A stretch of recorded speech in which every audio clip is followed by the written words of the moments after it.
So something very interesting has been happening over at Star Wars Battlefront 2, as it reaches an all-time peak on Steam of over 18,000 concurrent players as of recording. Now I know that doesn't really sound like a lot, but considering the fact that this game is nearly a decade old at this point, and really hasn't had any developer support in nearly 5 years, it's still very impressive all things considered. And it seems like it's starting to gain some traction online, as gaming media have been reporting on its growth over the past couple of days. And even some Star Wars actors, including the very actress who played the main protagonist in the game's campaign, have been making some comments over the whole ordeal. I want to discuss A, what is happening with this game, B, why it is all happening, and C, what this may potentially mean for the future of the franchise. Now, going on Reddit, you'll see what they are calling Resurgence Day that started back on May 24th, organized by Kyber, which is basically a custom server and mod launcher for Battlefront 2. It said, "The community's passion for Battlefront 2 has reignited, and it's time to channel that energy into a unified front.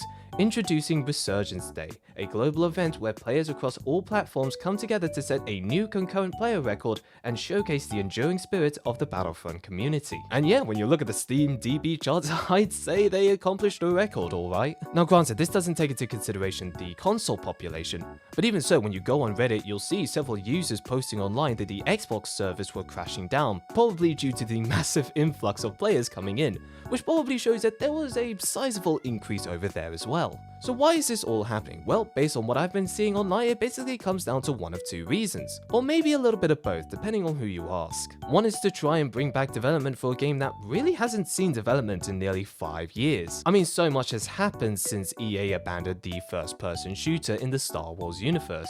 Take the Ahsoka series and The Mandalorian, for instance, all of which could be content that they could potentially add onto the game. I mean, even some former developers have started to rear their heads like meerkats in light of all the noise, with some of them expressing that they'd be interested in returning to the game. And the other, more prevalent reason I'm seeing online is to sort of serve as a pitch to EA to develop Battlefront 3. Well, with the colossal failure that was Battlefield 2042, the stars have seemingly aligned, and players are hoping that EA will take it as a sign not to put all their eggs into the Battlefield basket and instead consider adding that one extra line to the Battlefront title. I mean, there are other factors at play here, of course. There's been a massive push for Star Wars content lately, what with Fortnite and its latest Star Wars season with features such as the AI Darth Vader. We've had the new Andor season come out on Disney+.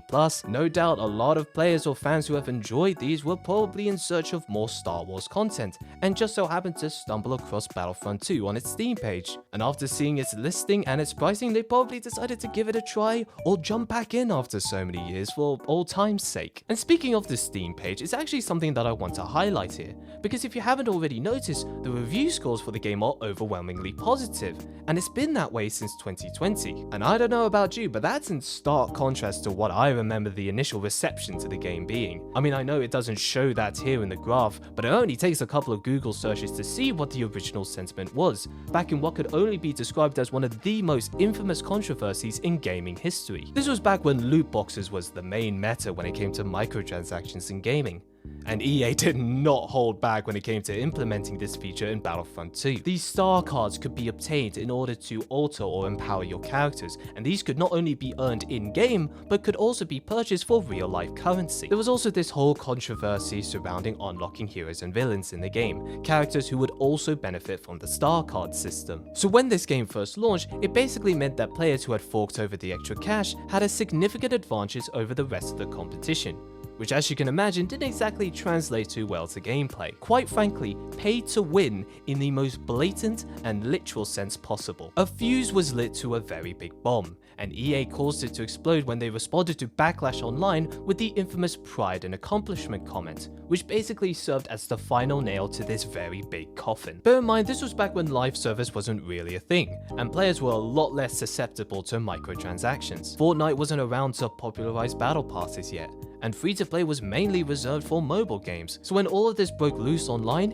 it kind of killed the game's momentum and potential for growth. Now, to its credit, they did eventually overhaul the system to no longer be pay to win, and they released some sizable updates for the next coming years. But you know what they say in the gaming industry, you're only as good as your last mistake. and the whole fiasco put a permanent stain on the game's reputation and put people off from trying it out. In our new update, we worked hard on all of this content. First reply, dead game lol.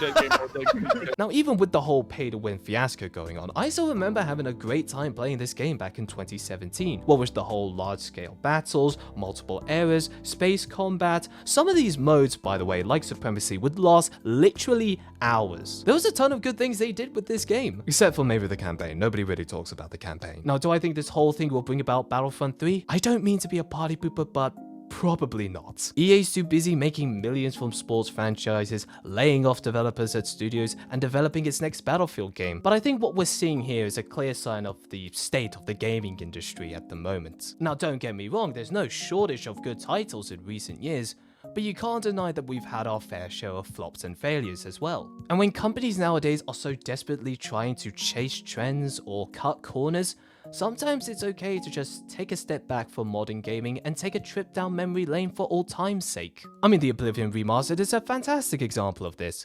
Players are going back to the game to see what the buzz was about and what they originally missed out on, and older players are going back to the game for old time's sake to remember what was quite frankly a better time for gaming for a lot of people. Because if we do not learn from history, we are doomed to repeat it. And I think Battlefront 2 stands as a great reminder of the worst aspects of the gaming industry, but currently stands to highlight the best traits of the gaming community.